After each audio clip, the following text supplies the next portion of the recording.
Donc, aujourd'hui, on va parler d'un sujet qui m'est cher. Depuis le début de la chaîne, je vous ai teasé cette vidéo et je pense que c'est le moment de vous la faire. Étant donné qu'on entre dans la phase finale d'Onigashima et qu'en plus, il y a des rumeurs que les spoilers du 1045 concernent Zoro. Donc, je suis pressé de voir ça. Et aussi, je me suis dit que bon, c'est peut-être le meilleur moment pour sortir ma vidéo. Donc, récemment, on a eu l'éveil de Luffy. Et si vous avez regardé ma vidéo sur les éveils de Luffy et Zoro, je vous laisse le lien en description bien sûr, j'avais théorisé que Zoro allait se réveiller également avec de nouveaux pouvoirs, sûrement par rapport à Enma, qui a été teasé de devenir une lame noire. Et une question importante est à se poser. Suite à cet éveil, qu'est-ce qui se passera? Ou plutôt, quelle est la raison de cet éveil pour Zoro? Eh bien, pour aller droit au but, c'est simple. L'éveil de Zoro sera pour tuer Kaido et devenir le nouveau dieu des lames, la réincarnation de Ryuma. Et je vais vous montrer pourquoi aujourd'hui. Donc on va parler des éléments de foreshadowing, puis de Kaido, Luffy et Zoro.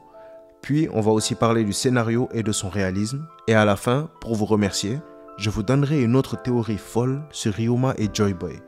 Mais avant ça, si on s'est croisés aujourd'hui, c'est le destin qui l'a voulu.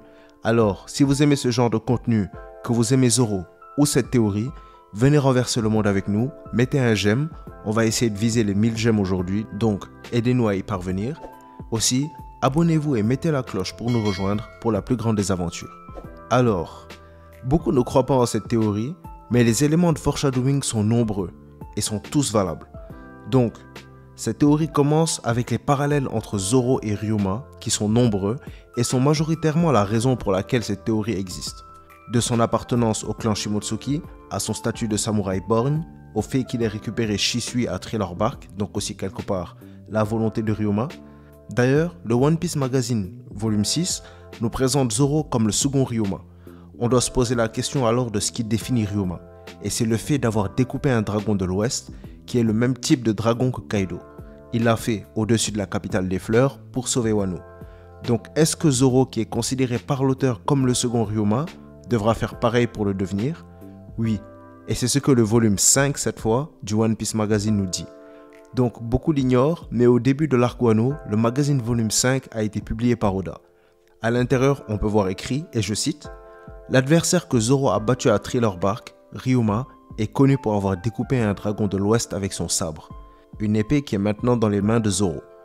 À Punk Hazard, Zoro a déjà découpé un dragon de l'Ouest aussi. Maintenant, Zoro et les Mugiwara sont à la terre d'origine de Ryuma, Wano, pour faire tomber justement un des Yonko, Kaido. Maintenant que Zoro a obtenu Shisui de Ryuma après leur duel, la possibilité est créée qu'une nouvelle légende découpée un dragon de l'Ouest verra le jour. De plus, le titre même de cet article mentionne la légende du découpeur de dragons, un signe du futur à venir. Donc je pense que cet article est déjà un argument en béton pour la théorie. Clairement, l'auteur indique ici qu'il y a une forte possibilité que Zoro puisse découper Kaido, qui est un dragon de l'Ouest. Mais c'est pas tout. Depuis le début de l'arc Wano, les Fourreaux Rouges et d'autres personnages de Wano comme Yasuie ont tous souligné l'importance de faire tomber Kaido, précisément en lui coupant la tête, ils le disent à plusieurs reprises. La seule personne qui n'a pas déclaré vouloir couper la tête de Kaido est Luffy. Mais on reviendra à lui plus tard pour un argument important. Couper la tête de Kaido. Je pense que le moment le plus émotionnel où cette phrase a justement été mentionnée, c'était lors de l'exécution de Yasuie. Mais il y a un détail dans le manga qui n'est pas présent dans l'anime et qui est important à noter.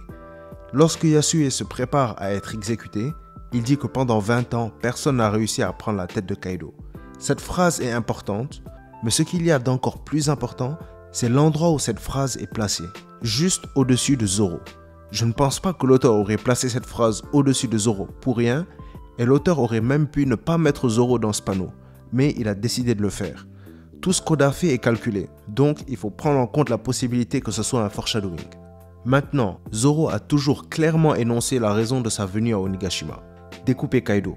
Lorsqu'il rencontre Queen, il le mentionne, mais même Marco nous le confirme en demandant à Zoro, qui n'avait pas encore atteint le toit, s'il ne devait pas découper Kaido. Maintenant, un autre élément important, et là on va parler un peu mythologie. C'est la représentation du tigre dans les éléments de foreshadowing. À l'époque où on théorisait sur le Gear 5 Tigerman, qui se trouve en fait être tout simplement l'éveil de Luffy en Nika, on a beaucoup parlé de la représentation du tigre. Alors, même si ce tigre pourrait être à l'origine d'une attaque finale de Luffy, Comme on sait que dans ces gears, à partir du gear 4, toutes ces attaques sont souvent inspirées d'un animal, comme le Kong Gun, qui représente le gorille, et le Black Mamba ou encore le Jet Culverin, qui représente des serpents. Mais j'ai aussi précisé dans cette vidéo que la représentation du tigre pourrait être une référence à Zoro, qui aiderait Luffy dans sa mission de faire tomber Kaido. J'avais même précisé que Zoro était le personnage le plus associé au tigre chez les Mugiwara.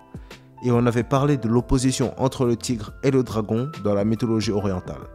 Donc, pour résumer ce qui est dit dans cette vidéo, le tigre et le dragon se battent pour la suprématie.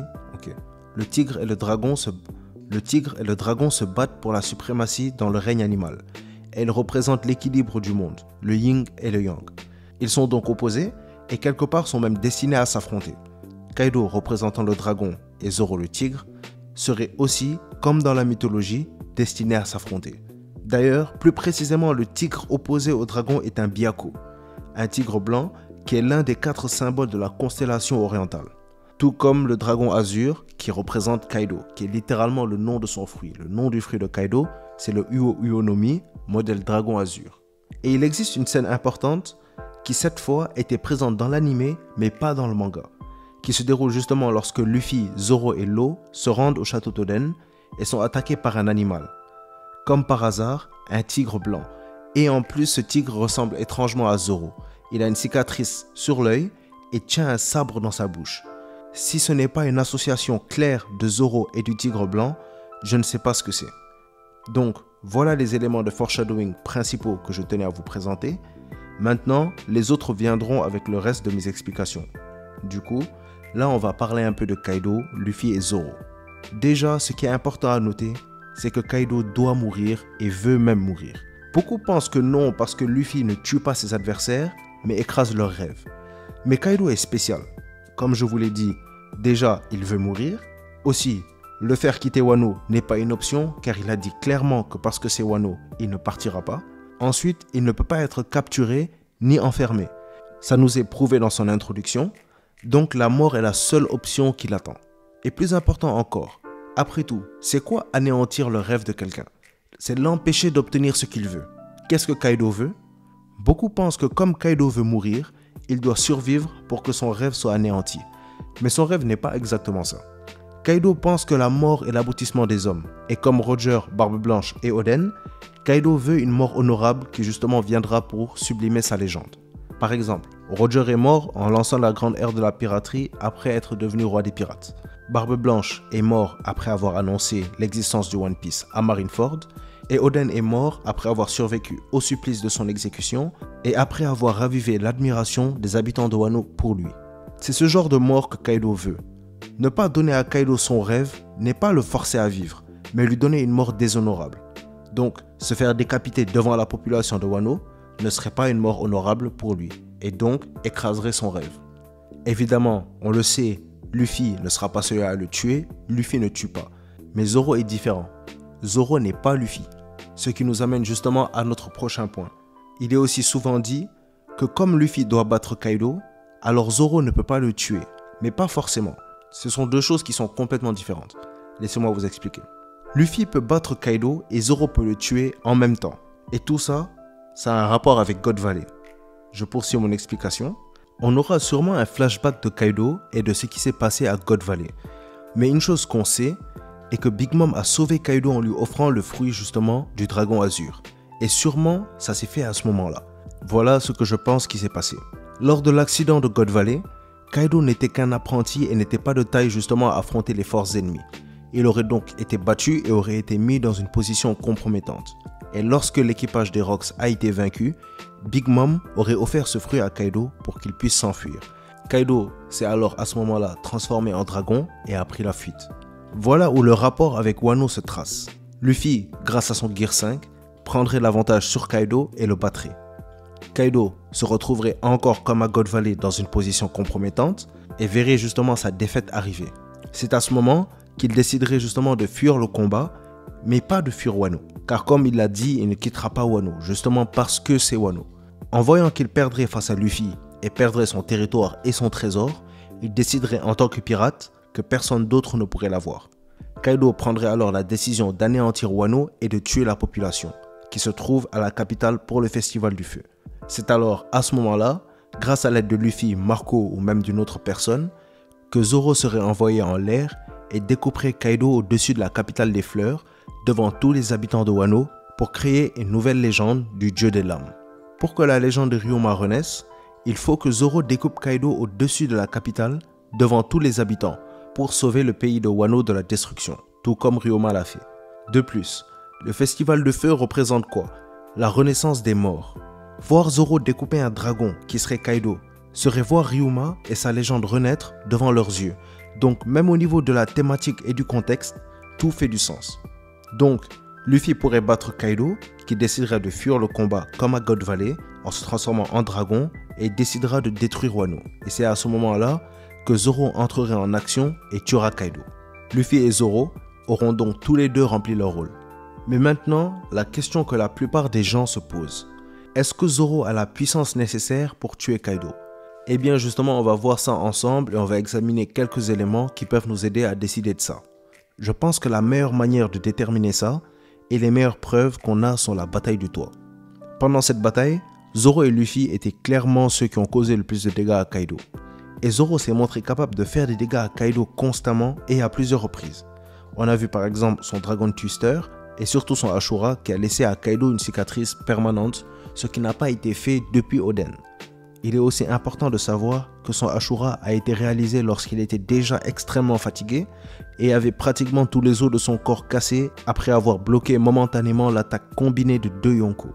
Mais l'élément le plus important n'était même pas l'Ashura de Zoro selon moi, mais une attaque qui se trouve avoir été ratée. C'est son Dragon Blaze.